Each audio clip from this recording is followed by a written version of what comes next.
Good morning from Bosnia Herzegovina. We are in Sarajevo. This is our first time ever in the Balkans and we're really excited to explore, first of all, Sarajevo, but then this whole area over this next little series. We are very excited. The first thing, of course, we are going to do is find a coffee and a traditional pastry thing, which Keith is going to eat, and then our next favorite activity, hike.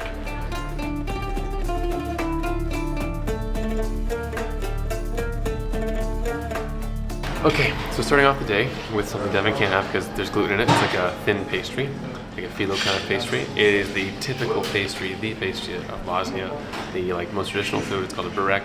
It's got meat inside it and yogurt, but you can get tons of different stuffings. You can get cheese, you can get zucchini, you can get whatever you want. Went to a very local place here. Can't pronounce the name of this place. The words are very difficult. My mouth is watering and I'm excited to try the first taste of Bosnia.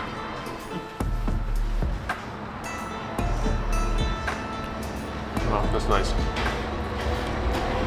I like meat in the morning too, like savory breakfast. So this hits the spot for me. It's beautiful. The meat is like nice and like sweet and tender. The yogurt on top is a perfect touch. This is excellent. Okay, so when we came in here, again, we're always kind of intimidated, and this is like our first impressions of a new place when we come somewhere, and also a new language. So we come in and we're like, how do we say hello? And the two guys that worked here, the second they started talking to us, were smiley. They did speak English, but so far, just this interaction, people are really kind. I devoured that. It was filling, heavy food, I gotta say, but very, very good. Oh my god, like, you're seeing it with us here, like firsthand, our experience right away. First 5 minutes in this country, in this region of the world. Good food so far. We have to pay. Go to pay. Okay, that was delicious, and we also talked to the owner. He's fourth generation running that restaurant. It was him and I believe his dad were the ones working while we were there, which is so cool. One of the fourth generation. He said like oldest place in Sarajevo for pastries. Getting those things. Like I believe it. It was like so perfect and delicious. He was like, oh yeah, thank you so much. We're like, we gotta pay. And he was like, oh yeah, sorry.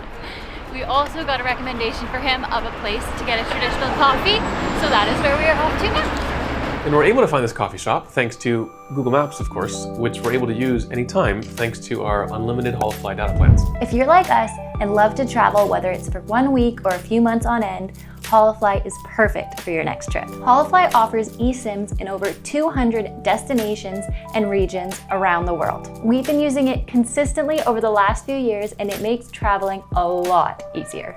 If you're not familiar with an eSIM, it's pretty much a digital SIM, which means that you don't have to hunt down a kiosk at an airport or figure out a way to find a local SIM in a new country. Okay, so with the Holofly, it's much easier and a lot more flexible. You simply pick one of their plans online, you choose the amount of days you want coverage for.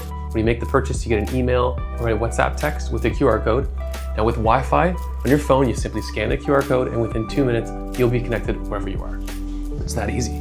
We've used many of the Holofly regional plans, including Asia, Europe, South America, and what this means is you have connection in multiple countries. Currently, we're using the Balkans regional plan, which means we have connection in Bosnia here, and then also in other countries we plan on visiting. As soon as we arrive to our new destination, we're gonna have connection. And the connection is so reliable, we often choose to go with Holofly data instead of using Wi-Fi because it just works better. And look, we use our phones for everything and we can't escape it. From Google Maps to translating to buying bus tickets online and everything in between. We would totally recommend Holofly, and we actually have a 5% discount code. It's just Keith and Deb, or you can use the link below and get it directly. Now let's go enjoy some Bosnian coffee. Yes. We have made it to the coffee shop and we ordered a traditional Bosnia coffee. This is what it comes in. It kind of reminds me of Turkish coffee, but not as sandy at all. We got these two cute little cups. So I'm gonna pour it hopefully correctly. We were not told how to do this, and then we'll try it.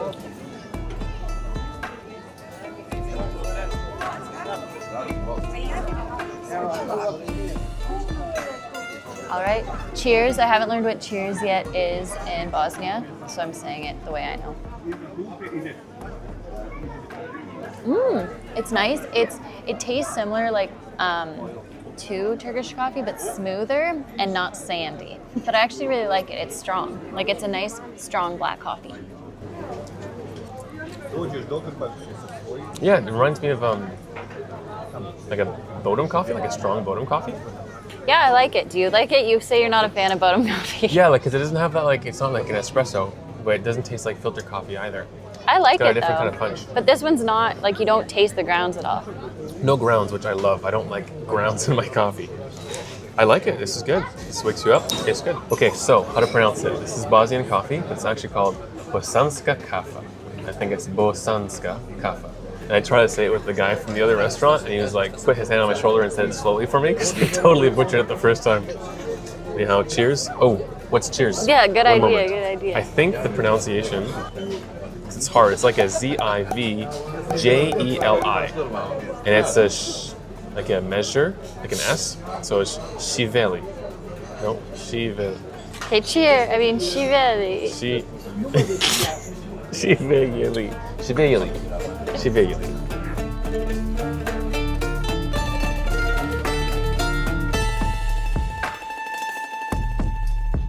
So we're not historians and we're learning as we go. We recommend you watch other YouTube videos. You did watch a Johnny Harris video about the fall of Yugoslavia and then the war that happened here. Bringing that up because you can tell the buildings have seen better days. This place was like in a disputed territory, and it's in a valley, and so just along these hills that we're gonna climb soon, it was just controlled and bombed and really terrorized. So a lot of history here and recent history, because I mentioned like the layers before. Really sad history as well. So in terms of the layers of history here, you can tell it's got this Ottoman vibe, like Turkey, part of the Ottoman Empire, Habsburg Empire, you know, Vienna, Austria, Hungary, and then before that too, like it's just kind of like it's been this disputed territory for generations, for thousands of years, and then you can tell. Walking down like the main little streets, and we are in the old town of Sarajevo, and it is stunning. Yeah, It's this is quiet. on the way to our hike, and we didn't realize we just walked through the center. Like it's not quiet and like there's no people. There's still people, but it's like small and quaint versus like, I mean, say Istanbul, which is similar maybe a little bit. It was packed, you know, and busy, but this is like really nice. We are also here on off season. It's off season and it's adorable. I Lot of really like it. cool architecture. It's beautiful.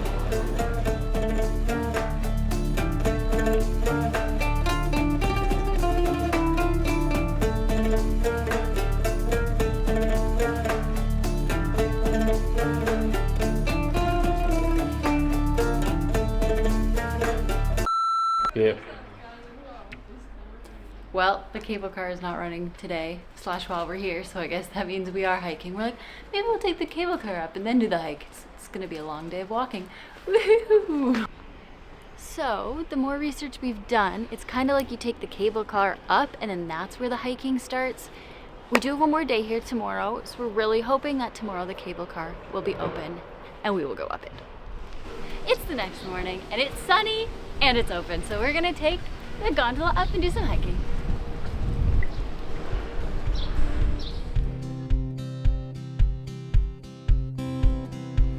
Look at this, we did it! And we got our own. This is so fun. We got this whole gondola to ourselves. And already there are stunning views. Also, just so you know, for both of us, it was 60, which is like the Marks. regular person for round trip, so we can take it back down. So up there at the top, there are hiking trails that we're gonna try to check out, and more peaks and views of the city. Like, this is unbelievable.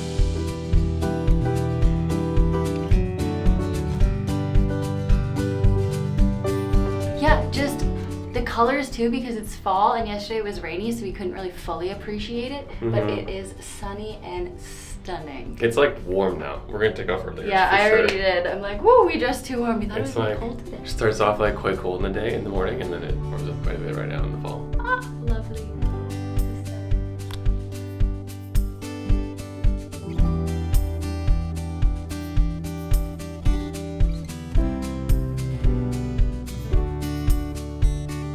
That was so fast. It's only 8 minutes. But it was a beautiful 8 minutes. That was fantastic. Let's go hike. The cable car, which is now a gondola, was originally built in 1959 so that people could get up to the peak, which is where we're going. It was sadly destroyed, so that's what was used, for the Olympics, and what was here was the bobsled track, so maybe we'll see remnants of that. Sadly, it was destroyed in the 90s during the war, and then they rebuilt this gondola in 2018.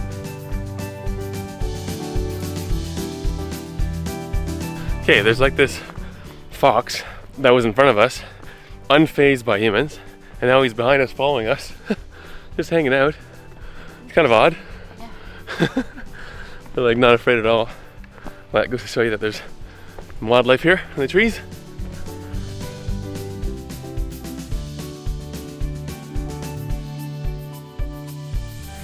Right, well, we're in the switchbacks now. The signs are telling us that we still have 40 minutes. 40 minutes? See. It's but longer than we expected, I have to say, but it's beautiful and good exercise. It is good exercise, but I think we can cut some time. I think they're a bit, you know, what's the word? They give you more time than you need. Yeah, they're a little bit lenient on that, which is good. It's beautiful. We're by ourselves. There's no one here. We haven't seen a single other person on this hiking trail with us. Yeah, and it's like fresh and natural, as the trail would be in the nature. We'd be lying to you if we said that this was kind of an easy, obvious trail. Because it is steep, lots of switchbacks, and kind of confusing. There's maps everywhere. A lot on the way. But we took weird maps. Like, just follow Google Maps and then try to find the actual trail. There's pictures everywhere of maps, but admittedly it's hard to stick to it. They're labeled a little bit, but there's like a lot. Almost there. We're almost there. We hit sun, and I can see the peak. Woo!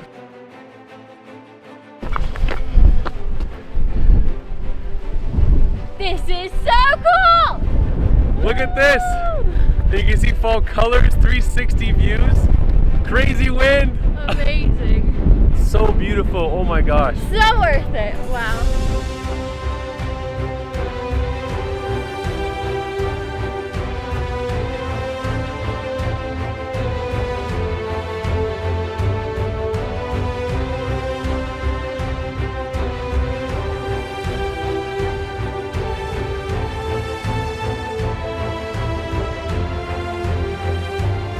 Yeah, that was overall. How long did that take? I have no idea. Yikes. Not too long. Like I think 2.5 hours from the... 2.5 hours from the bottom? With the gondola? Yeah. Gondola was only 8 minutes, so yeah. Ah! Woo!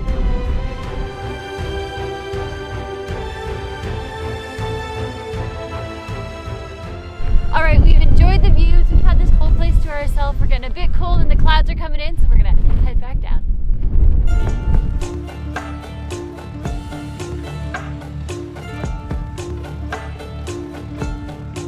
Okay, how nice is this place? This is like so picturesque. In the valley, a beautiful stream, Ottoman buildings, mosques. We just heard a call to prayer. I mean, people are walking around, like lots of school groups, I guess, coming into town, learning about the history, and I don't know, I'm amazed, and I think this place is beautiful.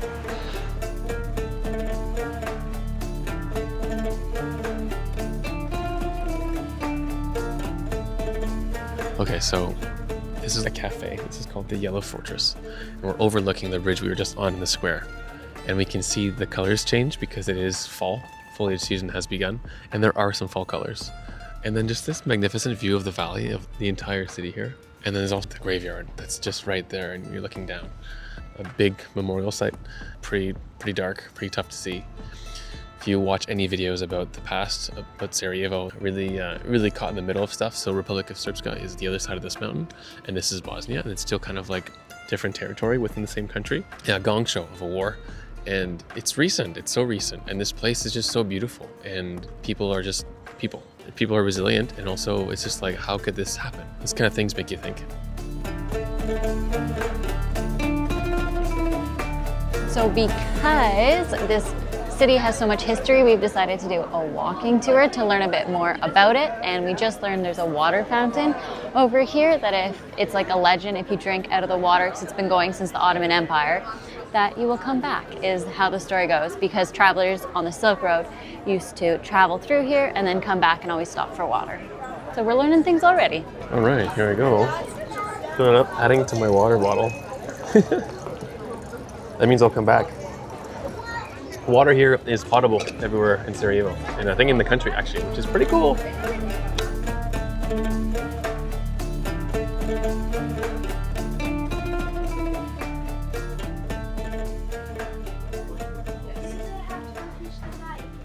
This is really neat. We're learning all about empire, and this street is the only street that for 500 years has been copper making stuff. We just got a little presentation of the owner. We didn't film, he didn't really want to be on camera, but he was really sweet. And he's showing us how he makes it himself, handmade. Like Devin said, the whole street is only copper. It has to be. It's like heritage. And he was showing us also that they use shells, ammunition from the war in 1992 to 1995 here in Bosnia to make things, to make pens, and most impressively, to make flower vases. And he's like, this used to be made for killing people, and now it's made to hold flowers. And he's like, it's kind of a beautiful symbol of what it is now here in Bosnia. So that was nice to hear.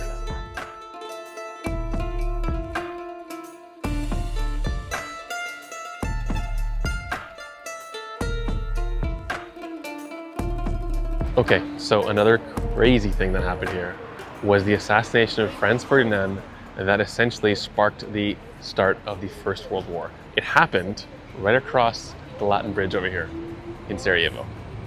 Wild. We're gonna go up to it. There is just so much history in this city, and I, first of all, didn't really, realize that happened here. This is where it happened, and you can tell it's only like 2 meters from the footsteps and the car. That's like the brass marks of the car tires. And the footsteps where Gabriel Principe did the assassination are like 2 meters away from the car.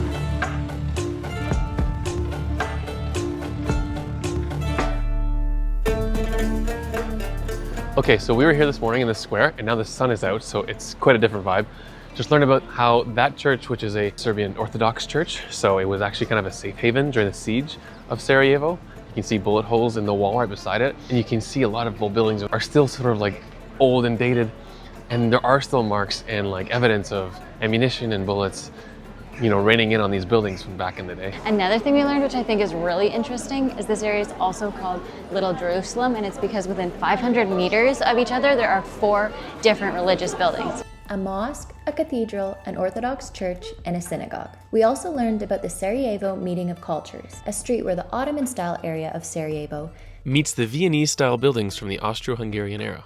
This truly illustrates how different empires have shaped Sarajevo's unique character. The tour came to an end, and it was time to find some more traditional food. Trying a ćevapi? No, I had it a second ago. It's a traditional food. It's a pita with sausage meat and onions. Meat, pita, onion. Is it good? Yeah, it really is good. So I was told it may be tricky for me to find different foods in this part of the world, being gluten-free and all. But so for all the gluten-free people out there, I got some cabbage and some chicken. So I found some food. I'll eat that. No, that's for Keith. But it came with it. Should I try it?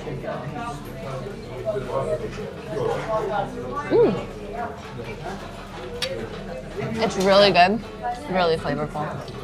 Okay, it's pronounced ćevapi. Nice. I think. Well, cheers. We're back in our little Airbnb, and wow, what an awesome first day in Bosnia. Yeah, I'm blown away by Sarajevo. Yeah, I it's a really lovely liked place. it. I came in kind of like we were a bit intimidated. Definitely. Even how we were in the morning versus by the afternoon. Yeah, beautiful place. Really worth visiting. I'm gonna enjoy this baklava here. And like surrounded by nature. It's incredible. And tons of history and good people. And good food. So we hope you enjoyed this video. If you're new here, welcome. We have lots more adventures coming up in the next little bit, and we can't wait to share them with you. Thanks for watching. Thanks for watching. See you soon.